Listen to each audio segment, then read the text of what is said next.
All right, welcome to part two of day two of painting the landscape from beginning to end. This is the kind of wipe away painting that I did last week, and I wanted to talk to you guys about how I would move forward with this. It's nice and dry, and I also there's a couple of things about it design wise that I wasn't super fond of. So I went ahead and did a second painting after class. Would you guys rather see me color this one or this one? I'd like to see the first one, that one myself. Let's do it. All right. So I've got my paint set up here on my little vertical easel or palette. And what I'm going to do is, so what we did last week was we designed our value structure, our design. We did all those little sketches. So we've kind of got a good idea of this painting. And this I could still use as like with the idea that, oh, this would be a good, 30-inch by 40-inch painting or a big, 36 by 48 or whatever.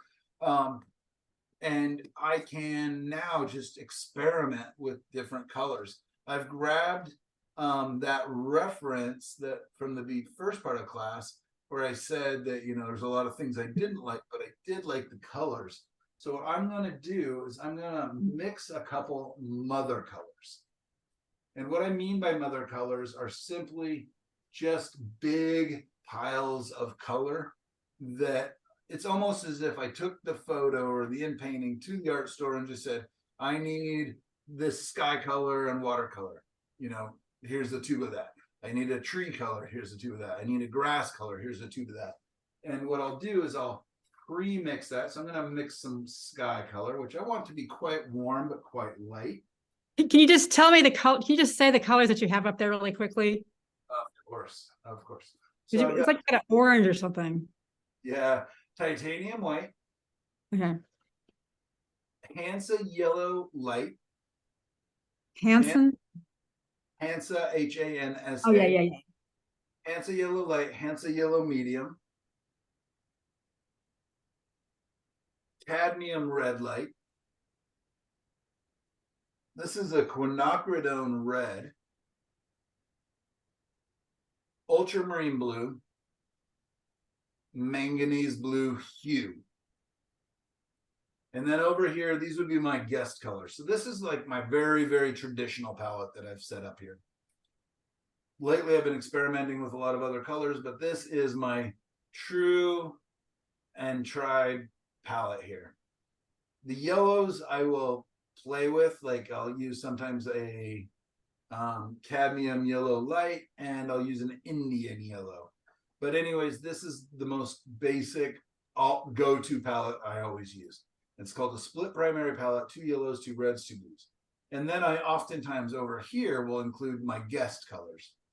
And these are my longest guest colors I've ever had.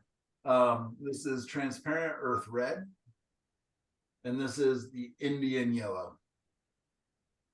So this, yeah, really, if you go back 10 years or 15 years, this is basically the palette I've been using over and over. Lately, I've been experimenting, introducing new colors to the party. I don't always have cadmium red medium. Oftentimes, quinacridone red does all the lifting I need for a red, but the difference with the Hansa colors versus the cadmium colors is cadmium colors are lots stronger. The Hansa colors are semi-transparent, which for how I like to paint really works out. But for other people, they just feel too weak and too wishy-washy. And I understand that completely. But the good news is the Hansa colors are much cheaper. So the only really, really strong color I have up here right now is the cadmium red. Cadmium red is just a little bit will go a long ways. Otherwise, I've got semi-transparent, semi-transparent, fully opaque, semi-transparent, semi-transparent, semi-transparent. Michael, did you say cadmium colors are strong and Hansa colors are lighter, weaker? Is that what you said? Yeah, they're more transparent. You can see through them.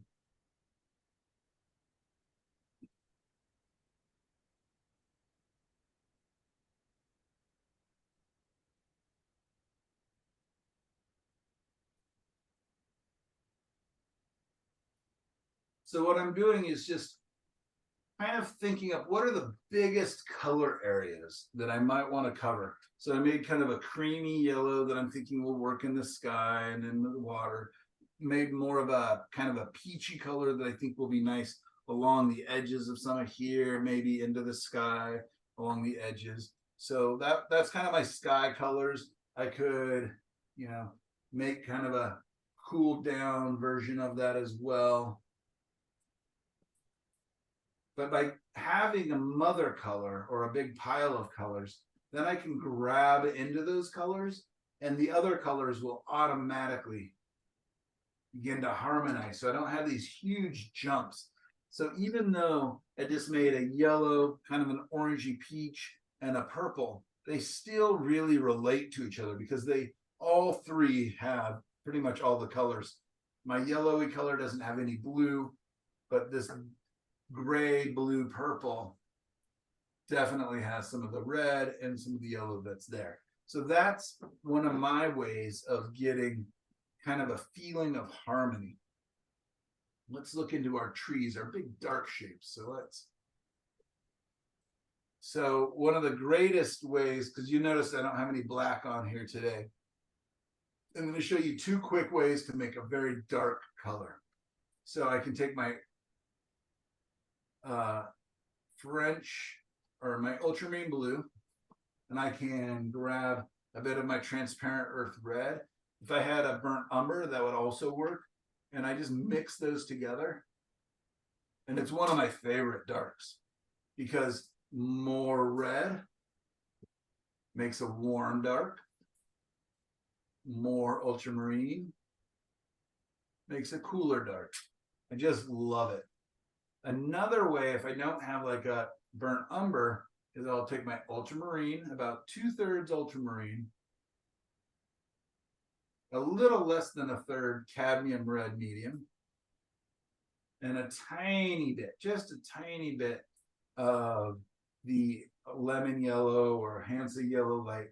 And what I'm going to do is when I mix that ultramarine and that cadmium red light, it makes the worst, most hideous purple. But it's really dark. And then by adding a little bit of yellow into it, all of a sudden it neutralizes that purple, meaning it brings it towards the middle of the color palette and makes just kind of a nice neutral black. I can adjust that by adding more red, more yellow, more black, more blue. And then I'll oftentimes test it by just adding a little bit of white. And if I get a nice mid-value gray, I'm pretty happy. It's kind of bluish, so I could decide if I wanted to add more red to the mix up here. Maybe a touch more yellow. If it's too blue. So I'm using colors to knock down color.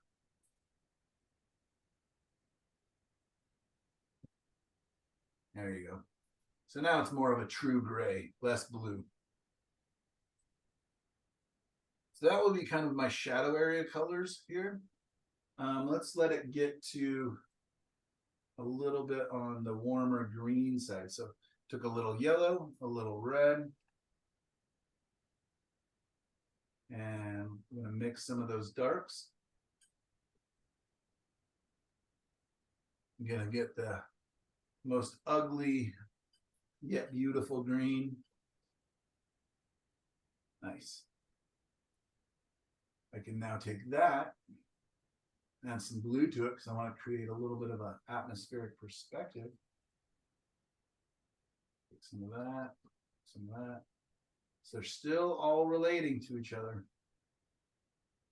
I'm going to use that to push some of my trees back a little bit. the ones that are further back here in the distance.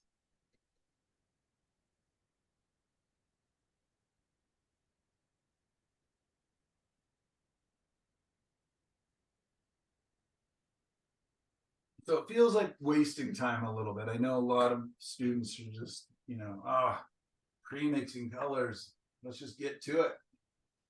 But I do find that my paintings generally go better when I've got my design, my values, my structure, and then I pre-mix my colors for a little bit, even just if it's just big, vague colors. And then I can look at them really quickly, make sure they're playing nicely together, they're harmonizing.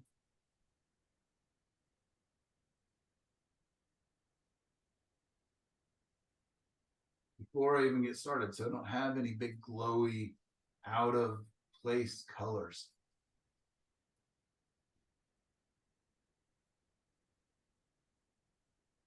I'm trying to do some kind of a color that I think would look nice across the tops of the grasses here.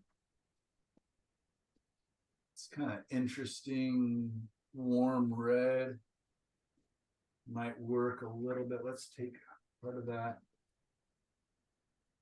darken it down. Let's see what that does.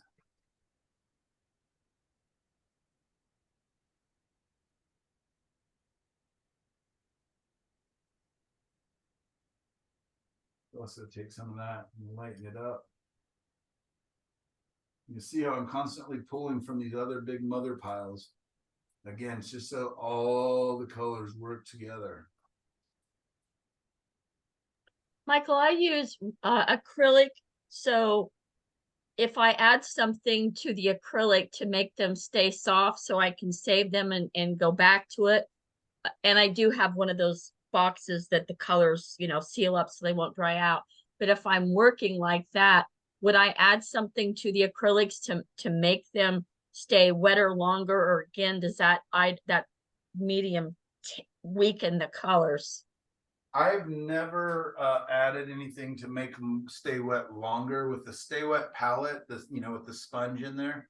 That's been enough. In fact, I used a Stay Wet palette that I hadn't opened in over a week yesterday, and it was still wet. But yeah, you could definitely do more investigating, and maybe I should as well. But I found that to be pretty great. All right, thank you. All right. So I'm going to do a little bit of scrubbing. You're going to hear this. And I'm going to do some very light touches across some of the grasses, but into the sky, I'm going to scrub it in. I'm going to be kind of mean. So I'll oftentimes take a brush that's a little more beat up, not a really nice new brush, and see how it goes. There we go.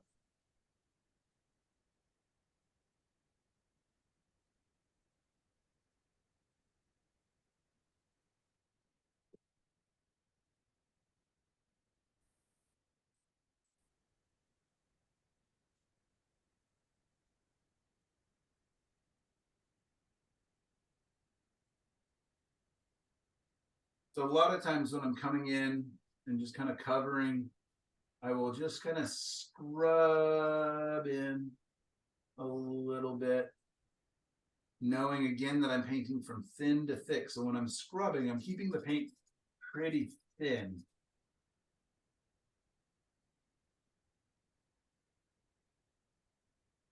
And that allows me to continue to build up the oil painting as I see fit or as I want.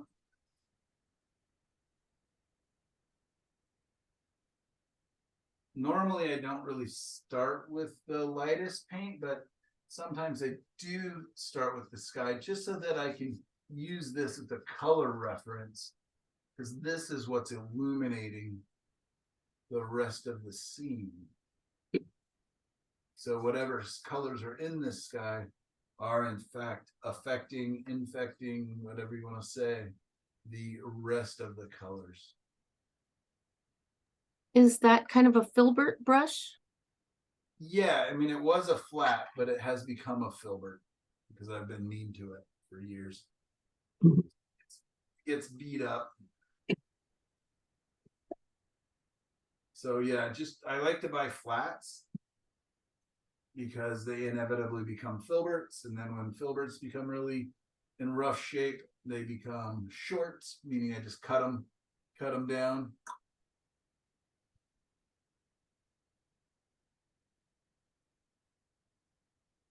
So yeah, flats are the main brush I buy. Flats meaning it has a nice flat top to it,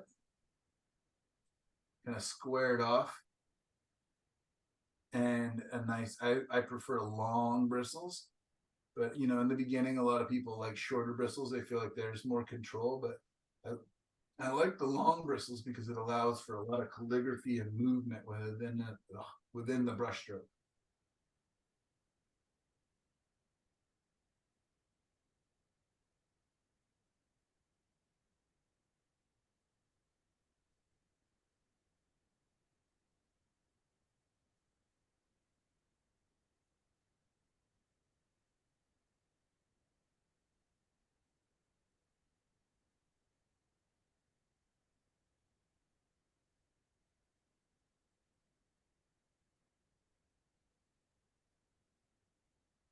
Just bringing in some value, or yeah, temperature shifts and value shifts. Trying to decide how thick of a painting do I want to make. Like, do I want to have a Monet thick painting, or do I want to have it be a little more scrubby and washy? And that's just completely up to you. That's a way of just kind of, again, finding your taste, your style, like what works for you, what makes you comfortable, what makes you excited when you're painting.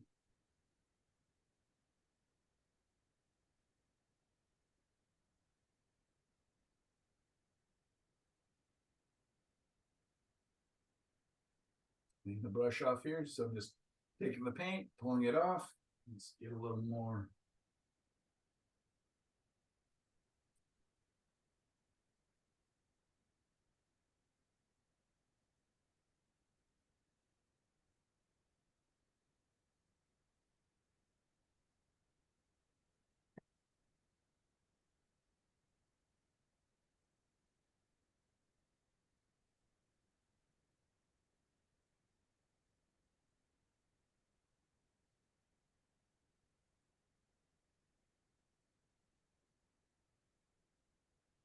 I could be as meticulous and looking to, just put the right stroke in the right spot at the, or I can just be kind of loose and attacking it, kind of what I'm doing here. But right now I'm testing these colors that we've pre-mixed and just seeing how do they play together on the surface? How do they look?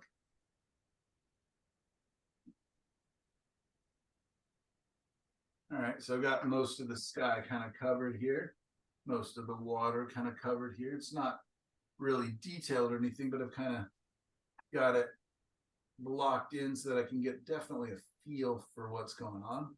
So let's go ahead, and I think I'm going to go with the grass next. So I'll clean the brush a little bit, just dipped it into a little bit of paint thinner. I'll squeeze that out, get most of those colors out.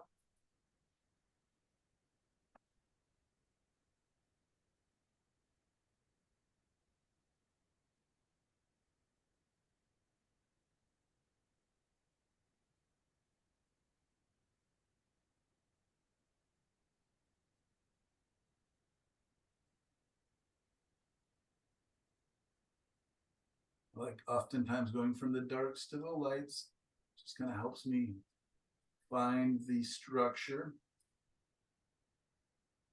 Makes me feel a little more grounded a lot of the time.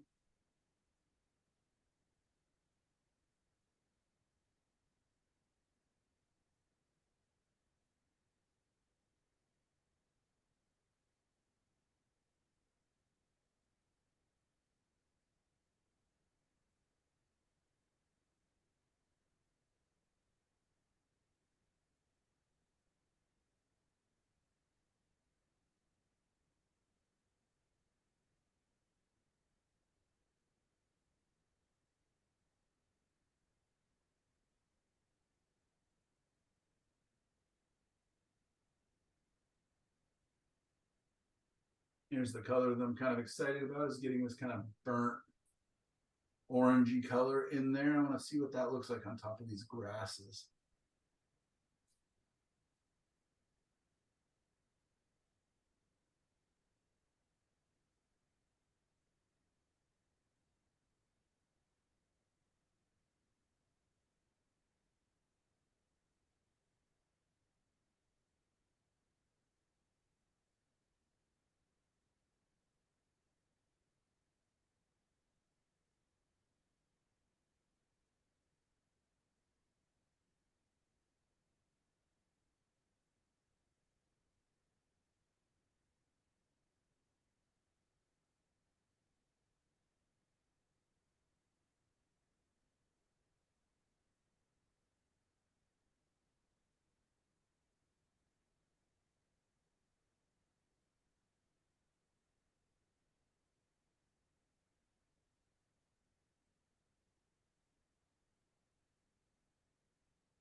Let's bring in some of these gray, bluey colors and see if we can knock back some of these trees so that there's a sense of depth.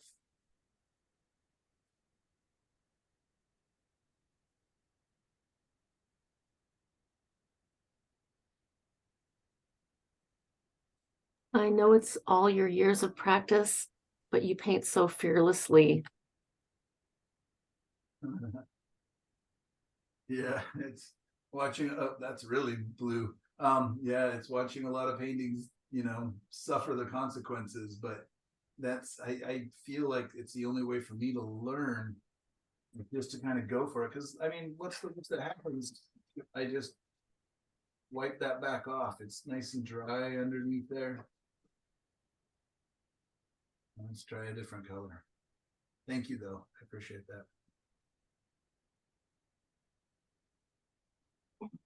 And everything is responding to the thing done before it. So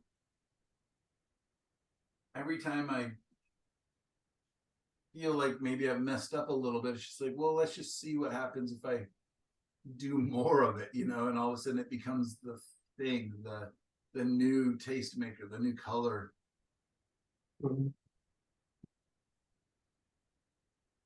Like these colors feel a lot more vibrant. Over here they look so gray, but when I put them up against these warm colors, they're very vibrant. And so I have to decide, is that too blue, too vibrant? We will see. So I'm just going to go ahead and let them sit for a second.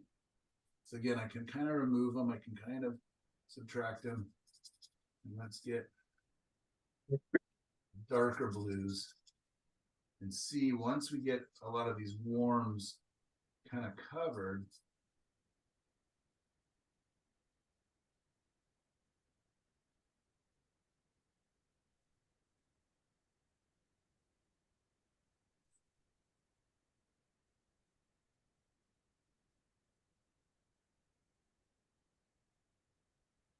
and again, I can always come back in and just keep adding all the detail, all the leaves, all the grasses.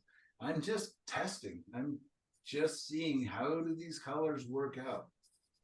Just reminding myself, the detail will come. It will arrive if I want it to.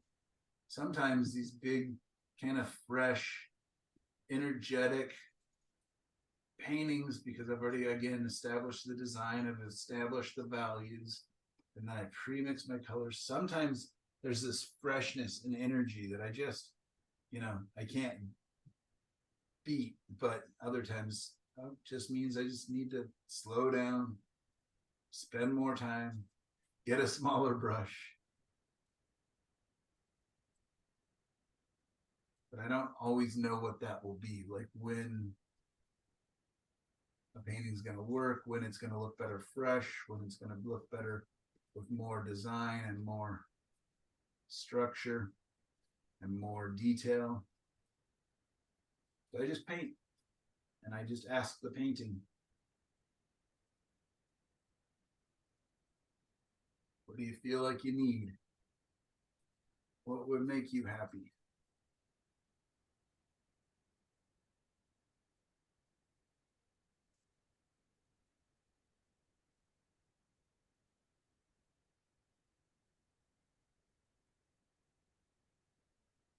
Yeah, I'm not positive. I love like this gray blue over here.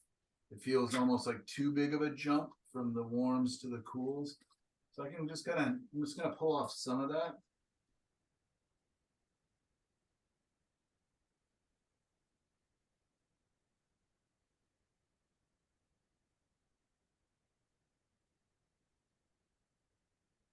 There we go.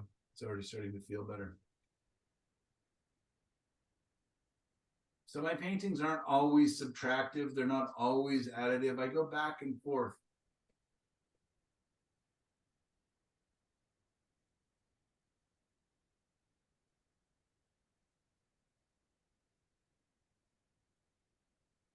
And very quickly, things are starting to get established. I've also got this nice green here. Let's see if we can't bring some of that.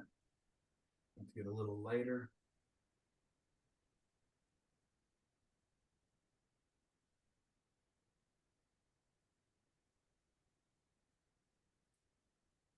Bring some of these warms that are here up to here to kind of key it in and tie it in, hopefully.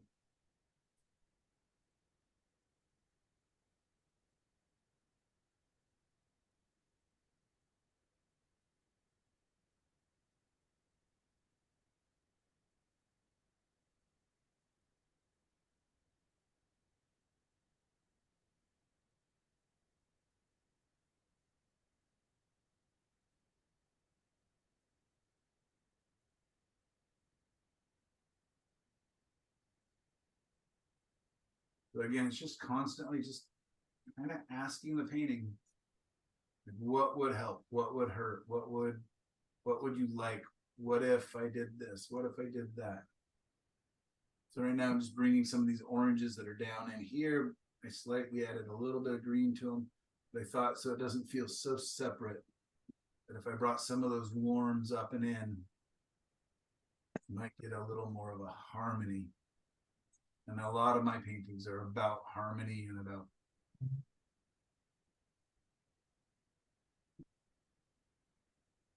trying to get a feeling of relaxation, feeling of calm.